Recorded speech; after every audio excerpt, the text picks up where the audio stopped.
and welcome to Start Right Here, a podcast where we discuss breaking in, standing out, and the path to success in the beauty industry. I'm your host, Corinne Corbett, and I hope the conversations I have with my guests inspire you to forge a path of your own. Let's get started. Hi, everybody. Today we're going to talk about using your skills in different mediums. And we have a duo who is working film and television using their makeup skills, as well as being beauty entrepreneurs who run a beauty line and hosts of a popular podcast/radio show. I'm pleased to welcome Denise and Janice Tunnell. And I'm really excited about this. I was actually on their show, I would say 7 years ago, but we've kept in touch and I've been admiring their work from afar. So it's great to get a chance to sit down and talk to them about their work. And this is important because this is a time where there's more discussion about BIPOC people breaking through and being able to be on set, both doing hair and makeup. Welcome to the show. Thank you so much for having us, Corinne. Can each of you give us a 30-second bio? My name is Denise Tunnell. I'm from Baltimore, Maryland, currently residing in Atlanta, Georgia, and I work as a makeup department head in film and television, and for the past almost 23 years. Also co-host of Beauty Talk with my sister Janice, and also co-owner of a cosmetics line called Illusions Cosmetics. Hi, everybody. My name is Janice Tunnell. I am a makeup artist of 23 years, based in Atlanta, Georgia right now, and I work primarily in film and television. Was the beauty industry a destination or a detour, Janice? The beauty industry was not a detour. I would say it was a destination, but it was not my plan. This career has been divinely planned. I was a tax accountant. I was happy to be one. I loved all things business. I always loved beauty, always loved makeup, that kind of thing. I was working, but I also was selling women's accessories, and I wrote a business plan. And then that led me to get more interested in beauty because I wanted to own my own cosmetics line. And Denise, is your path similar? Would you say destination or detour? I'm going to say destination. It's exactly the same. I was an accountant and didn't have an issue with that for the longest time. And I didn't know anything else. I went to college, I got a degree, and I was happy with that. And then it's like, I just feel like over time, interest developed in certain things. It's like the longer you live, the more you experience, the more you know, the more you learn about. And that's kind of how it happened. You know, I just kind of fell into the whole idea of skincare and becoming an esthetician. And like Janice said, she wanted to have a cosmetics line, but I would always tell her, if you're going to have a cosmetics line, you need to learn a little bit of something about the skin. And so she would just tell me, well, I'll let you deal with the skin and I'll deal with the makeup. And so that's kind of how it happened. And I just decided, okay, I'm going to learn more about skin. And so I went to school and studied aesthetics, and she took a makeup program. And we just kind of came together on it because she was always constantly giving me makeup, buying me brushes, telling me, you need to read this makeup book, you need to read that makeup book. And one thing led to another. And it's like one day I asked myself, can you see yourself not doing makeup? And the answer was no. So I knew then that eventually accounting was gonna go away. So in some ways, Janice had the interest first and pulled you along. Yes. It's funny because a lot of times we start off with similar things, but then it always winds up being the same thing.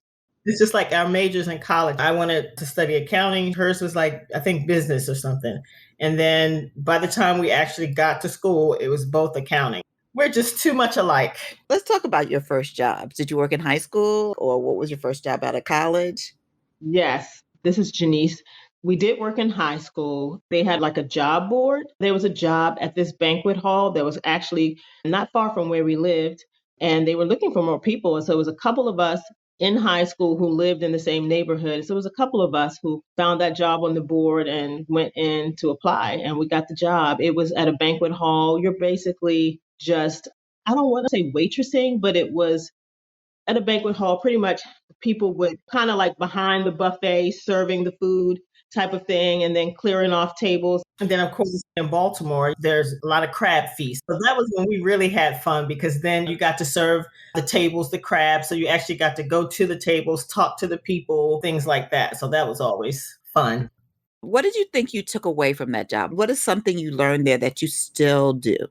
Oh, customer service. It's like how you speak to people, how you treat people, and you see that reciprocated, how you respond to people. If someone's upset about something, you learn not to get upset, to stay calm, deal with the situation. And then when people see that that's how you're dealing with the situation, then sometimes that brings them down, that calms them down. And therefore, you can actually communicate with one another. I think that's one of the biggest things we've learned from that. And also just learning how to serve. And I'm not speaking about food, but just learning how to serve others and to meet their needs. And it was just something that our managers always got great feedback about us and how we interacted with the client. So I think it's just also about just learning how to serve. You both already talked about working as an accountant and tax accountant. What skill did you take away from that? One thing for me was mainly how to account for everything, pretty much. Like to this day, I still kind of use some basic accounting skills just with everything I do. Like, even though I don't do my own taxes anymore, because at one point I did for a long time, my record keeping skills are still there. Where some people, they like to scan their receipts or they may just use their credit card statements or something. Me, I'm so old school. I still save my receipts. I still like to see every little thing. I save receipts as if, oh my God, if this receipt is thrown in the trash, what's my backup? So I don't just depend on bank statements and credit card statements and things like that. I still like to account for every little thing to make sure I have backup for everything. Just my record keeping skills, I think, is one thing that I've maintained. I think I take my tax accountant/accountant skills with me everywhere I go, every job that I have. I'm always focused on the business aspect of everything. I don't care if it's an artsy type of job. I'm always the one thinking about the business side of all things. Like she said, the record keeping, the bookkeeping, I just always found that to be very important. And I think I take it everywhere that I go. And I would say part of why that's so important is because even in our careers now as makeup artists on film and television, being a department head, there are a lot of things that you have to do besides makeup, besides designing the look, things like that. There's an administrative side to the position. And part of it is dealing with petty cash and different purchases and stuff. And if you're using a company credit card and you don't have receipts to back up those purchases, guess what? You have to pay for that out of your pocket. So that's why I'm always gotta have receipts for everything. So even though it's like people think, oh, the paper, but that's what studios are requiring. They want to see the paper receipts. They don't want to see a statement. They want to see the paper receipts to all of that stuff. And I think that's why I'm so good about keeping all of that kind of thing. Yeah, I think these are really valid points. And it just goes to show that even if you're in a creative job, you cannot forget about the business part of it. That's right. You can never just like say, oh, I'm not a numbers person. I don't like math. Because at the bottom line, if you're creative, you still have to pay your taxes. You need to know where the money's coming from and where it's going. What do you remember about your first makeup jobs? One of my first makeup jobs was I did a wedding for a woman that I went to church with. And I just did her makeup. I didn't do anybody else's makeup. It was a very small wedding. But the one thing that I remembered about it was I got paid $50 to do her makeup. And I remembered when she asked how much, I remembered charging her the $50 as if that was a big deal. But soon thereafter that, after going through the whole experience, she was lovely. That was no problem. But the one thing about brides, it doesn't matter how lovely they are. They want what they want. And when you're done, it's always something else. So I'm like, okay, my time is worth a little bit more than $50. Janice, when you first started doing makeup, what did you find most challenging in your first jobs?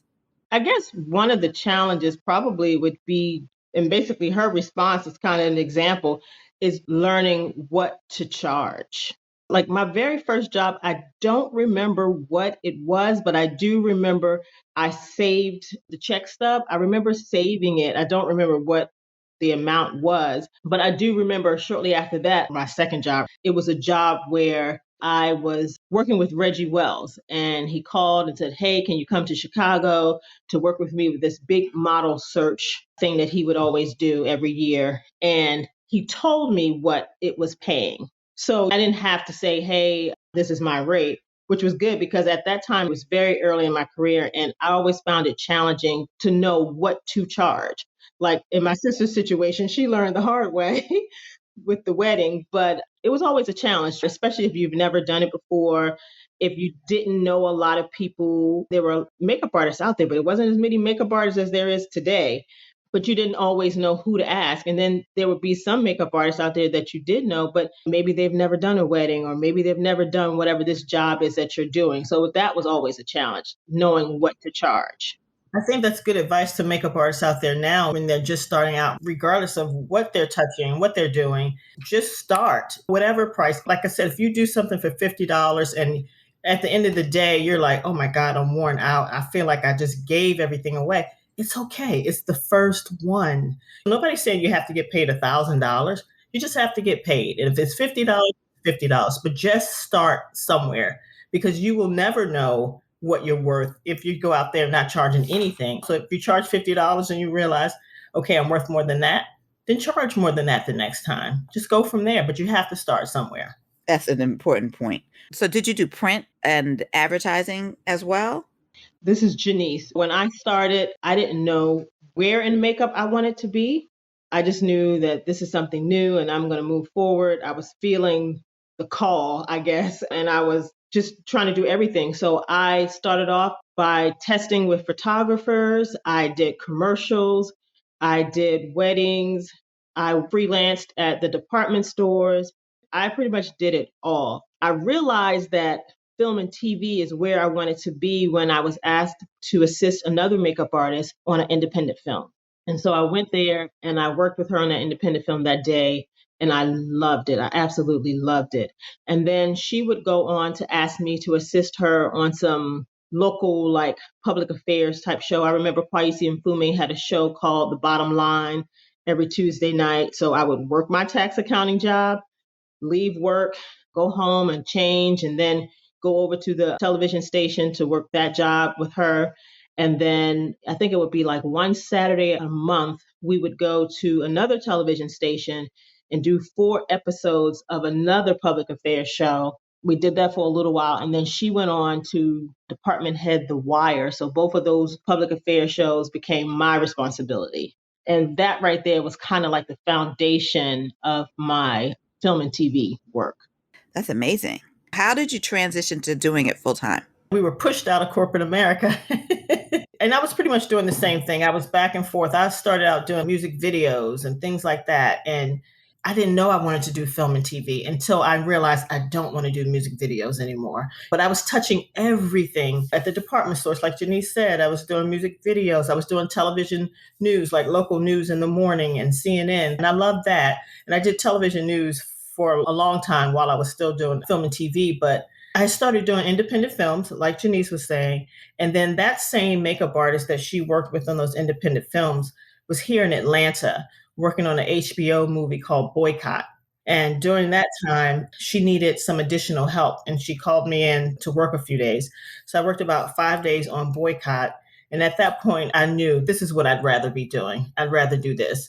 So at that point, it was, let's just go for those types of jobs. And that's what I did. I pursued those types of jobs.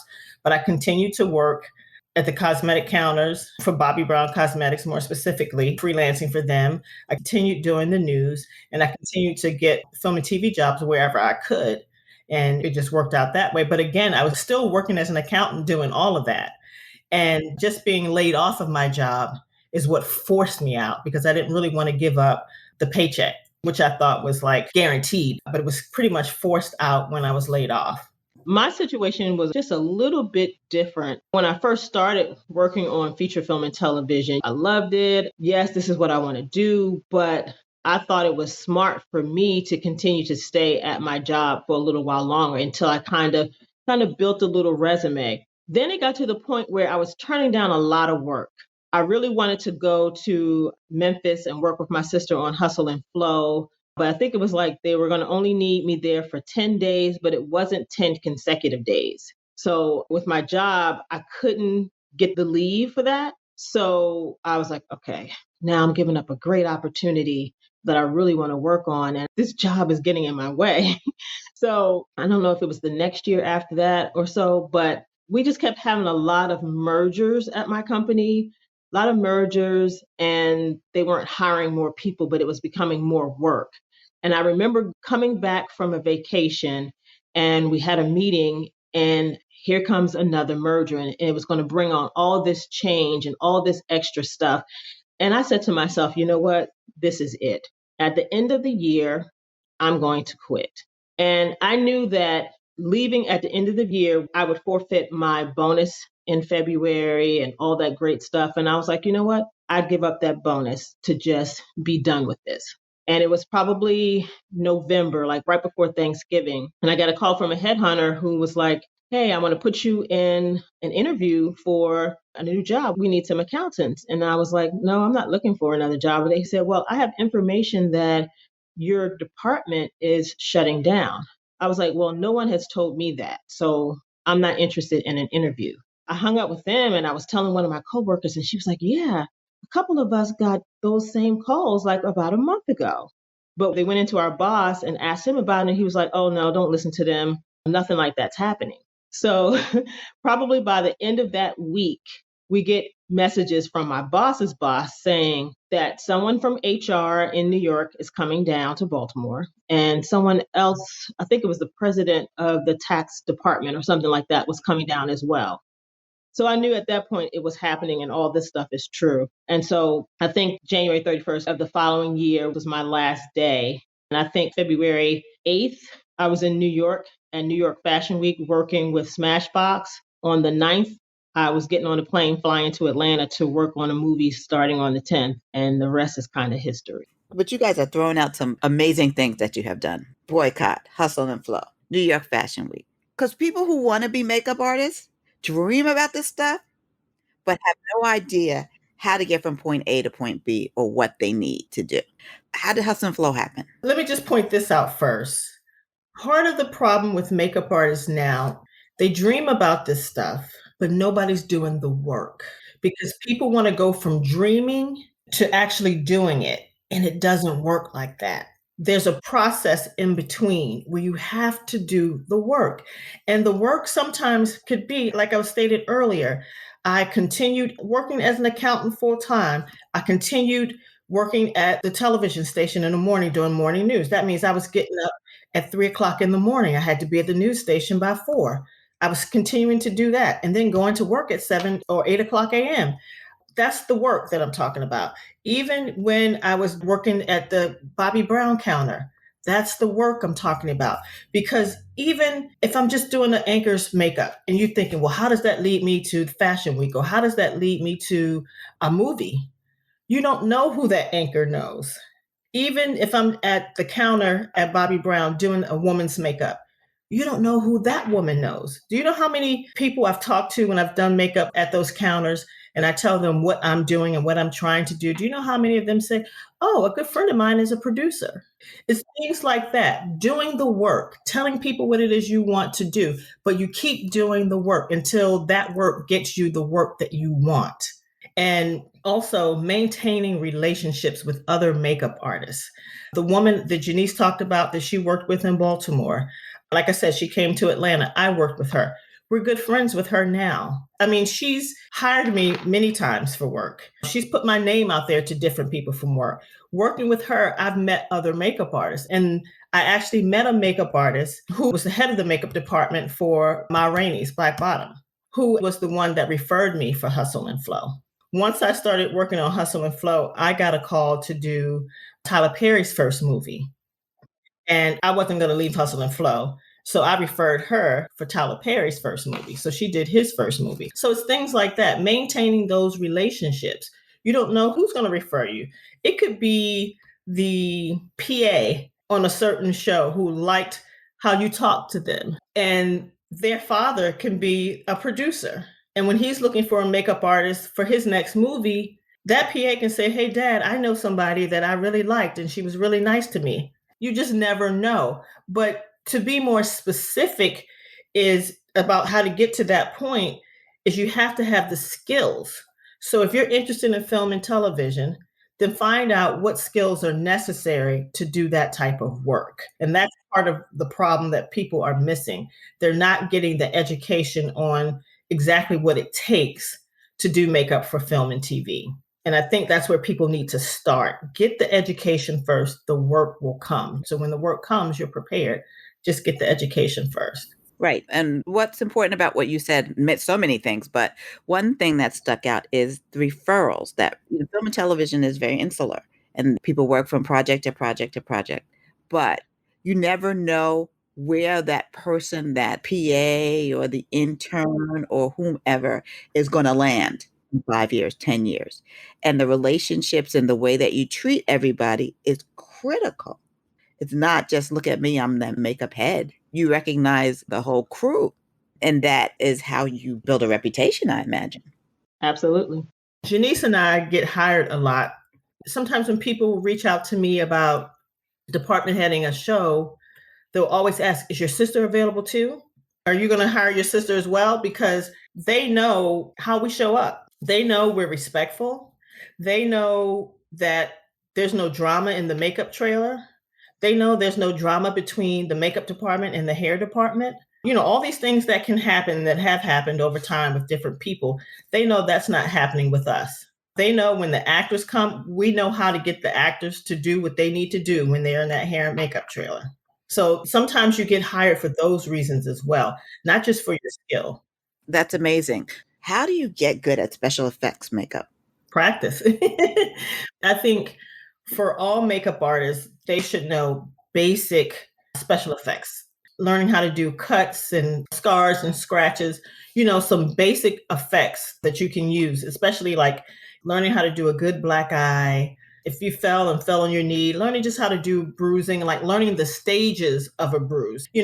This may sound crazy, it may sound funny, but sometimes when you tell people to do a black eye, they literally have a black eye, and that's not a black eye. You have to understand the stages of a bruise. So if someone gets hit in the eye's not going to be dark purple starting out. It may be a little red. And so what does that red look like on certain skin tones? So just understanding that, the stages of the bruise and how it appears on different skin tones. But just those basics, bruising, scratches, scars, learning how to do that type of thing. But we also have to understand that effects is a specialty also. Like what she's describing is basic stuff, which all makeup artists, especially if you're working in film and TV, need to know. But the specialty part, that is really done by people who specialize in that and that alone. And that's interesting. And it's a good to note. If you're interested in makeup, for example, those who are listening, you got to know what the jobs are. But let's talk about being a makeup department head. How do you become one? You alluded to some of the things that you have to be both right brain, left brain, but walk me through what a makeup department head does for a production, for example. As far as how to get there, again, I think it's just as simple as doing the work. Again, you have people who get into the hair and makeup union, but yet as soon as they get in today, they want to be the department head tomorrow.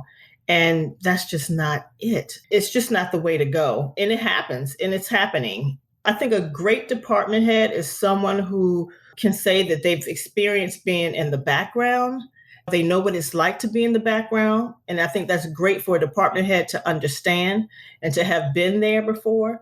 Someone who's really touched all areas of a department, to me, I think makes a great department head.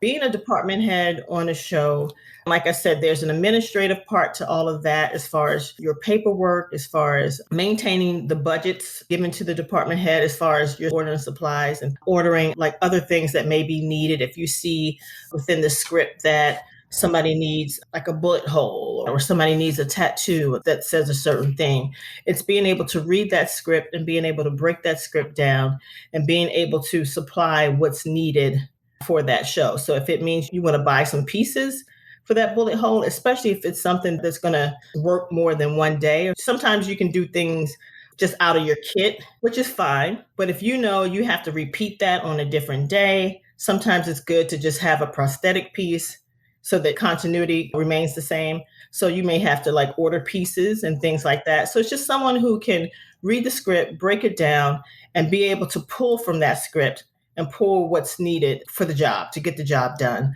Being a good department head also requires you to be able to interact with producers, the director.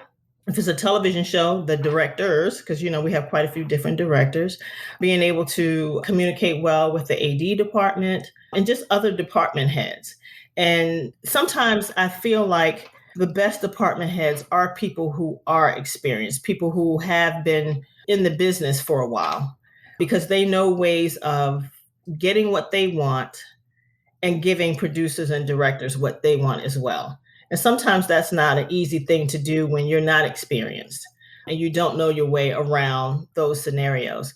But I do believe just training yourself and just preparing yourself makes you a great department head. The department head will be responsible for the looks of the actors, especially if it's a television show. Sometimes that first director will have a lot to say about those characters and how they should look.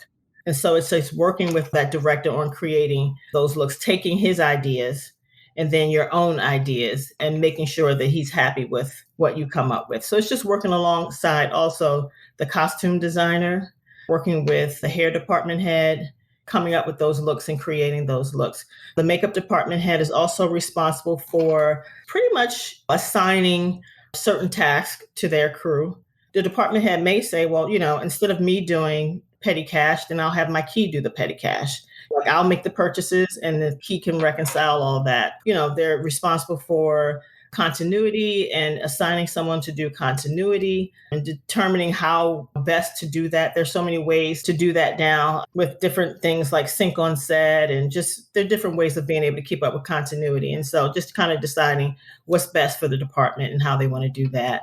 Also, a good department head is someone who's a good listener, someone who can, as they say, read the room. When you see actors on the trailer and they're getting their makeup done, and sometimes somebody doesn't really look like they're particularly happy with what's happening to them. A good department head will be able to maybe pull that actor to the side, maybe when they see them on set, or somehow get their attention and just kind of find out what they're going through, what's wrong, if they need something to be changed, and just being able to do it in a way where it's professional.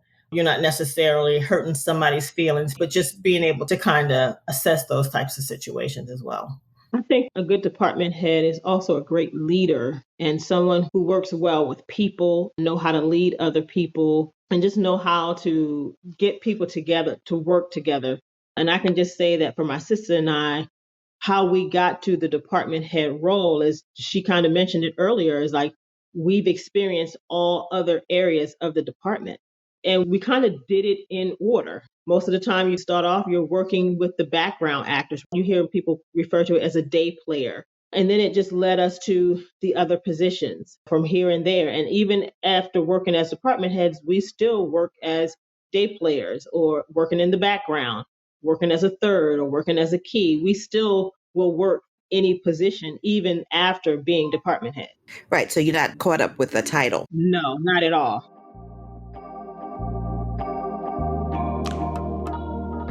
Start Right Here is brought to you by Beauty Biz Camp, where we equip and inspire the next generation of industry leaders. Head over to our website, beautybizcamp.com, for more information and sign up for our mailing list so you can stay in the know about our upcoming programming. There's a lot of talk about diversity, being more diverse in film and television, especially when it comes to hair and makeup and costume. Are there hurdles to getting into the union? I think it depends on which union you're trying to get into. I know for Local 798, which is the union that we're in, which is East Coast, I've heard people say, I've had all my days or whatever, but they still didn't let me in. I'm not really certain as to why that is. Because there's been situations where Local 798 has extended an offer for membership to people who did not have the 180 days. Like they lowered it. So if you can get 30 days on a union project, we'll let you in and it's for less money.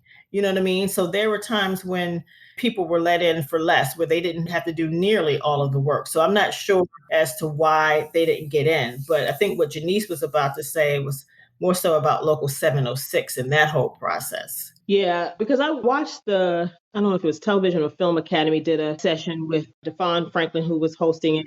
Yeah, I watched it too. And what they were saying, it all sounded to me more so like it was union related with these diversity issues and having problems getting into the union. I've heard members of 706 say that it's hard for people to get in 706, but this was years ago when I heard them saying that. And let me just quickly say this so that people who are listening are clear. There's one union, IATSE, but there's several locals. And so when it comes to representing hair and makeup, there's 706, which represents Los Angeles County. And then there is 798, which represents the East Coast and the Southeast. But I've heard that there were some people who said it was hard to get in. Now, I don't know what made it hard for some people, but I can say if you do what's required to get in, and if you have what's needed to get in, then there should not be a problem with getting in. Now, if there is some kind of problem, then it's something else outside of not having what you need. I know for Local 706 in Los Angeles, their union is run by something called contract services. So once you have all of your information together, you present that to contract services and not necessarily Local 706. So it has to go through contract services. Contract services is the one that will say whether or not you qualify for membership. So the contract services tells the local there whether or not you qualify for membership. Whereas on the East Coast with 798, our local is run by members.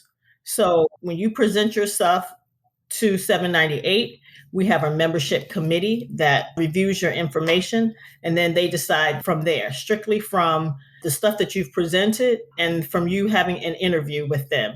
Before COVID, you would have to fly to New York and have your interview. Now, I think everything's done via Zoom. So you have your interview and you present your information and you go from there. Most people who've done that, from my understanding, they've had their 180 days within 3 years, and they provide photos and your pay stubs, and they've had their interview.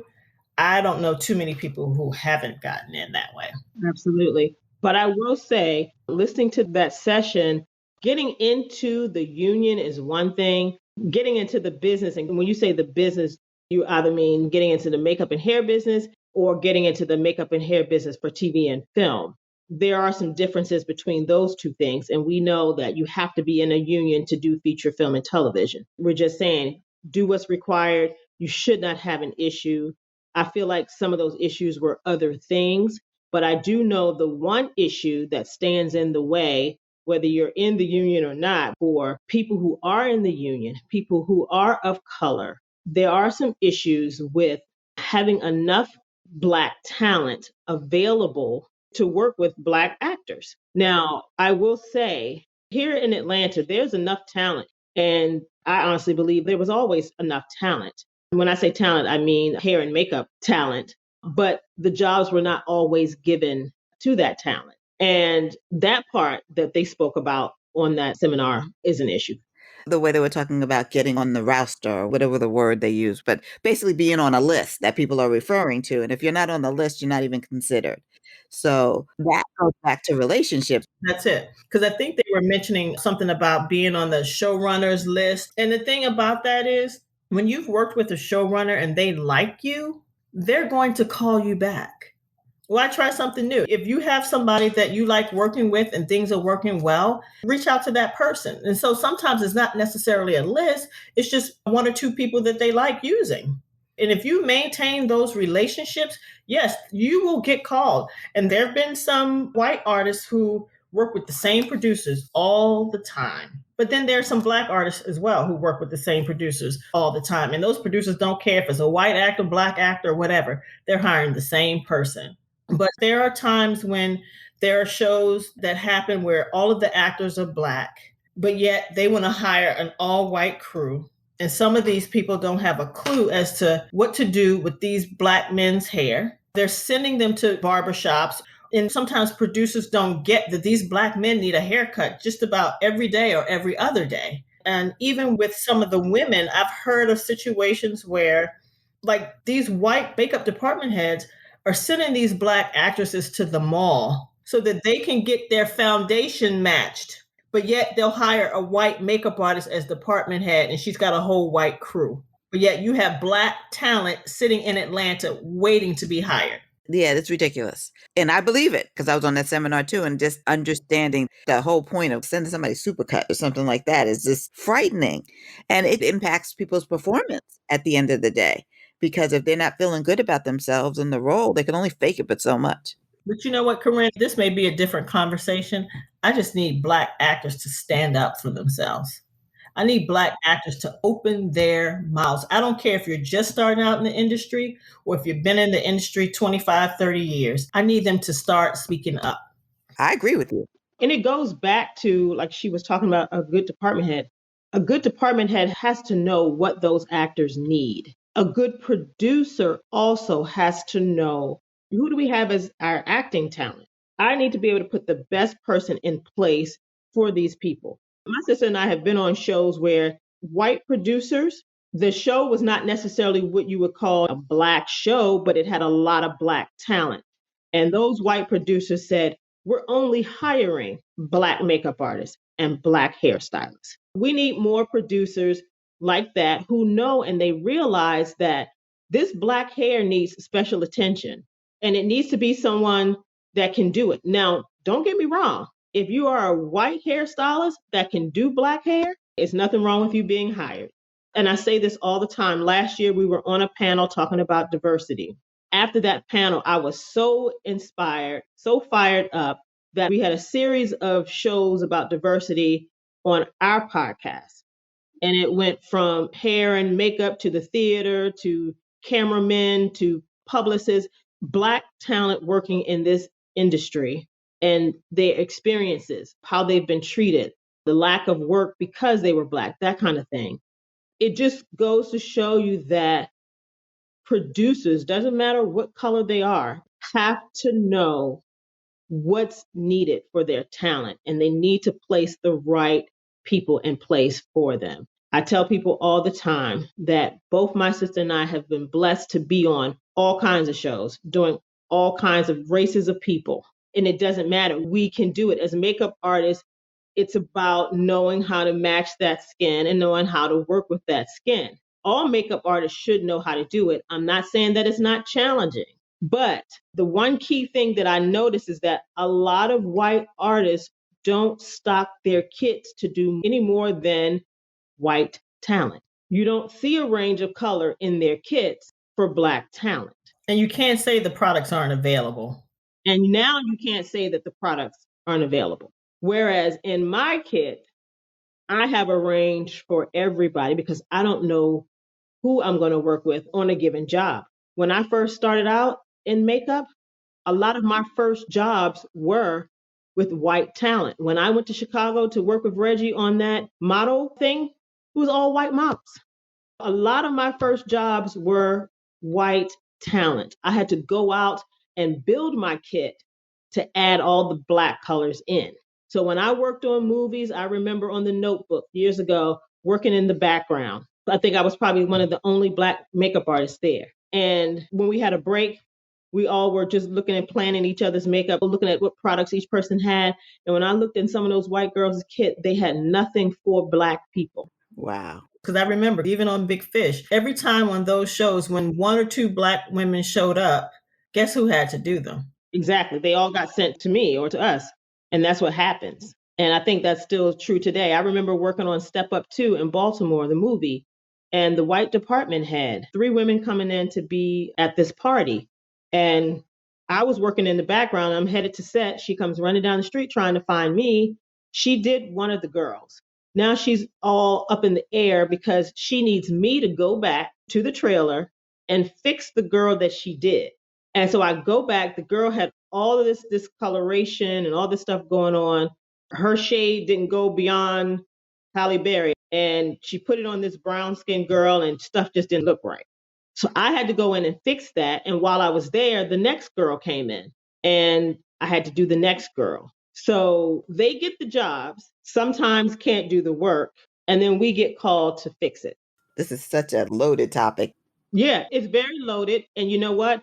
It's been happening forever. Honestly, still happening today. I will say, because of all this diversity talk, a lot of Black makeup artists have been called into jobs to do the Black people. Only the Black people. For the most part, only the Black people. That's still happening. I do think that some white department heads feel like they are helping by calling the Black people in to do the Black talent. Okay. But like we spoke on several panels before, we want our resumes to speak for themselves. We don't want you to know that we're Black.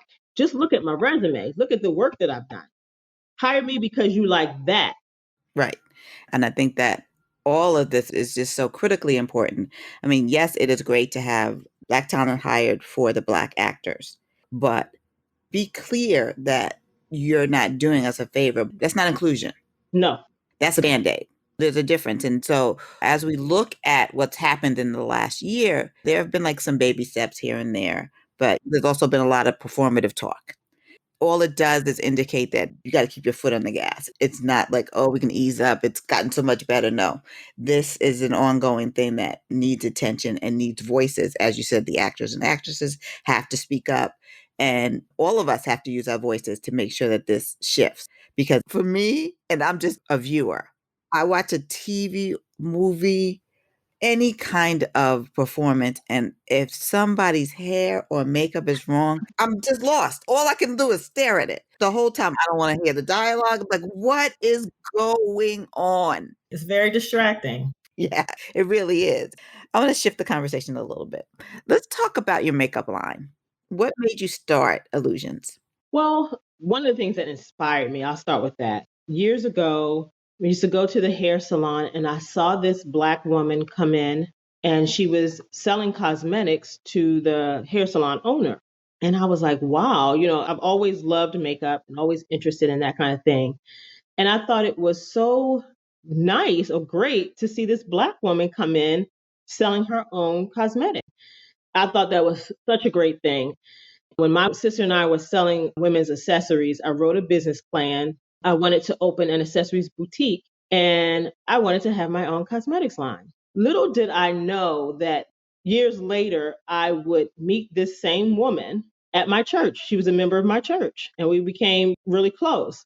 She herself owned a clothing boutique. And I remember going there one day to talk to her. And I sat down and spoke to her about just her business in general and how she got started. And actually, she was the one who told me about, because at that time in the state of Maryland, you had to have a license to do makeup. And I didn't even know that. So she was the one who told me about that. And at first I kept pushing it off. And I was like, you know what? I really just want to do this business plan for my boutique. I really don't want to go get a makeup license. But then I decided, well, you know what? Let me go ahead and do the right thing. And so when I went to school, that's when I started really getting interested in the makeup side as a career. But going back to the brand, I kept researching and just kind of doing my homework. And that's pretty much what inspired me to do the line, the love for it, and then seeing that, oh, it's possible. This is something that I could do. And that's kind of how it started. But also as makeup artists, at this time we're working, of course, but then also doing film and TV. And at the time doing film and TV, we wanted to see more options for women of color. Yeah, because I think at that time there was what, like Fashion Fair, Lori Roberts, maybe. yeah, and then Interface came along, Black Opal. and maybe Iman at that time. Yeah. So we wanted to just be another option, not saying, oh, we're the best product out or anything like that. We just wanted to have more options. And that's pretty much how I got started. It's been out for like 14 years or so. What have you learned about having a makeup line? And then talk to me a little bit about adding new products and manufacturing, because those are new skills too that you have to learn. Okay, so for us, I think part of what we've learned, one, is it takes patience. Growth doesn't happen overnight. It takes getting in there, doing the work, learning what's needed and what's not, learning who your target market is, in serving that target market.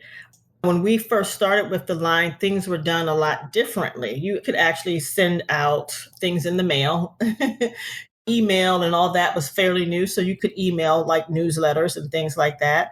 Blogs were fairly new. So, that was a route that we took. And then now social media is the big push. So it's like learning how to pivot and to change with the times and learning how to adjust and how to work the business now in this new age. And as far as adding new products and things, we like to follow the trend because we know people will buy trend.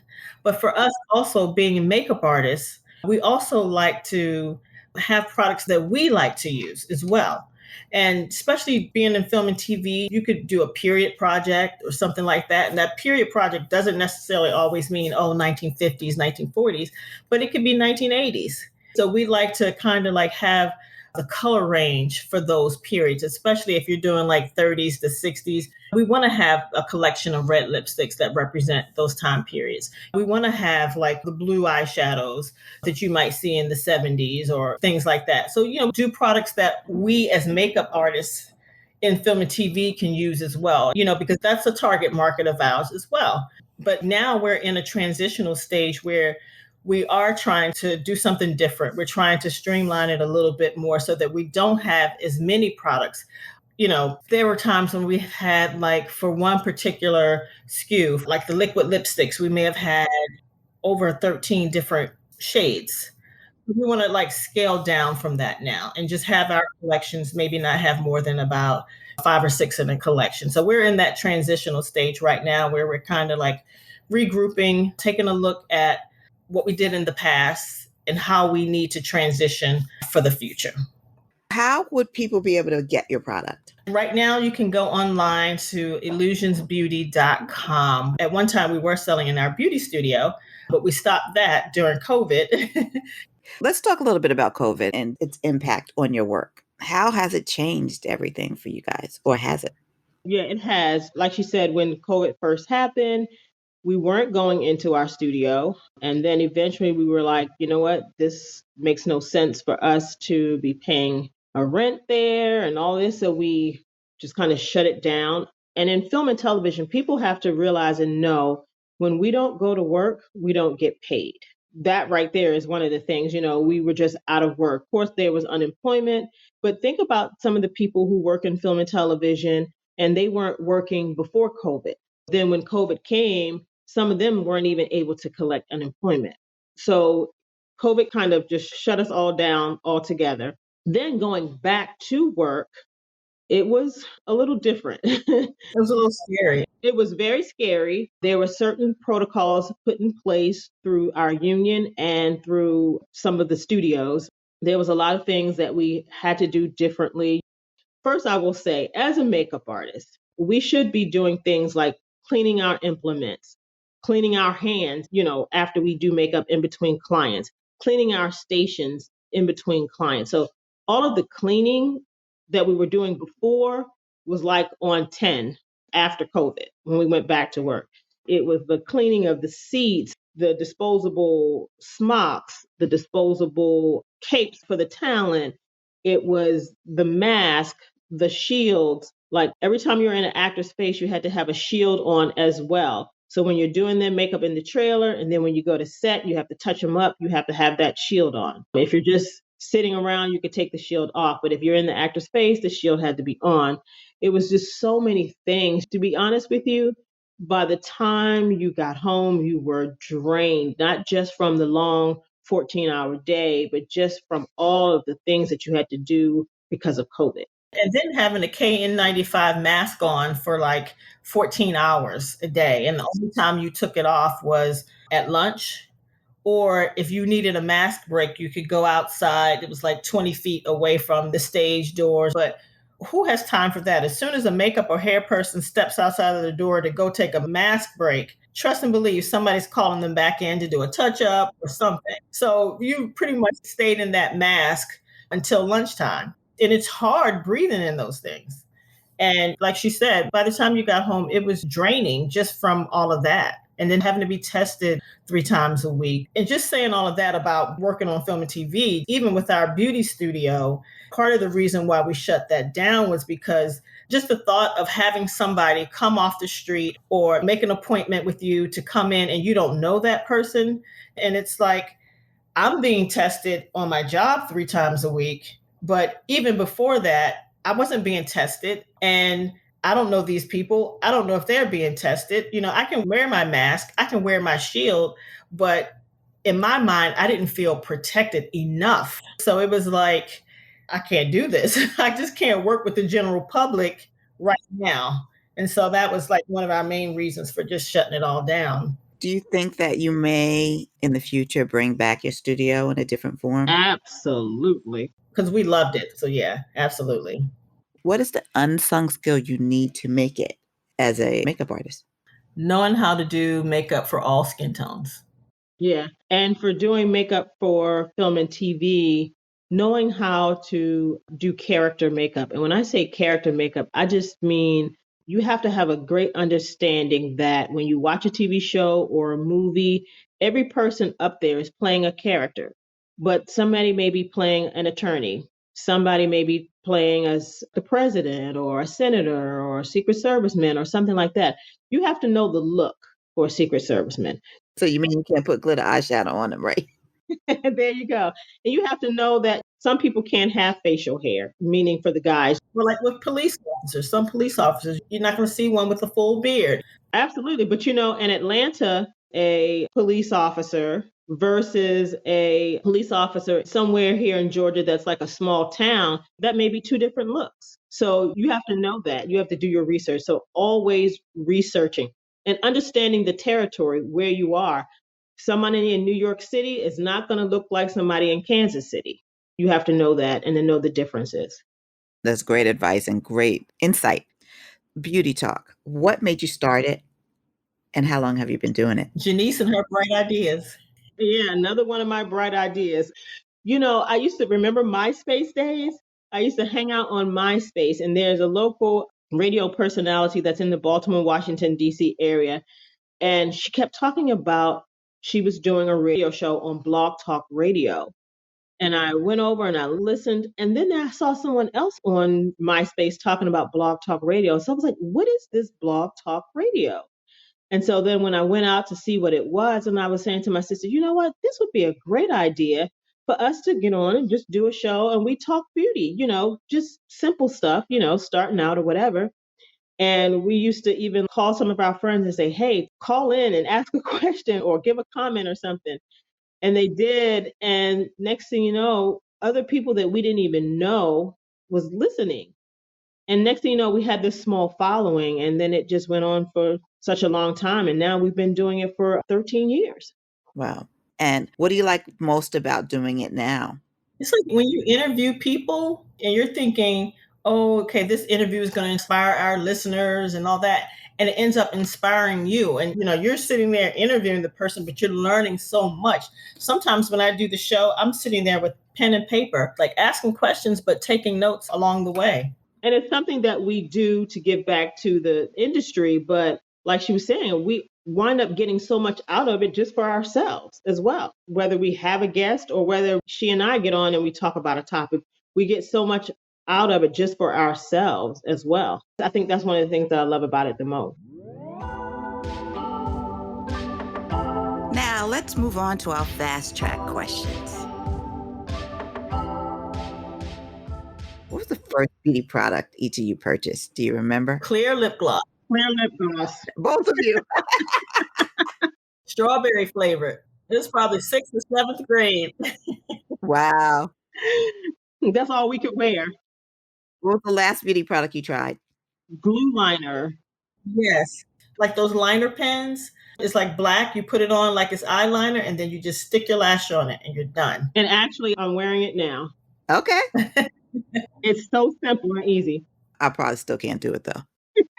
Me and lashes, we just don't get along. What's the beauty advice you live by or leave alone? Oh, the beauty advice I live by is moisturize, moisturize, moisturize. And for me, I would say less is best. What do you leave alone? We tend to call it the Atlanta brow. It's like when people draw on those Uh-huh. really, really, really thick brows. Yeah, leave that alone. Yeah, I leave that alone. And then I also leave because some people are still doing it, but I don't do that heavy liner around the lip with the light frosted shade of lipstick in the middle. What's the beauty trend you tried when you were younger that makes you laugh? Blue mascara. The blue mascara, I laugh at it today because I remember in high school, I remember clearly it was social studies class, and there's this girl who came in, and when she saw me with the blue mascara on, she started laughing.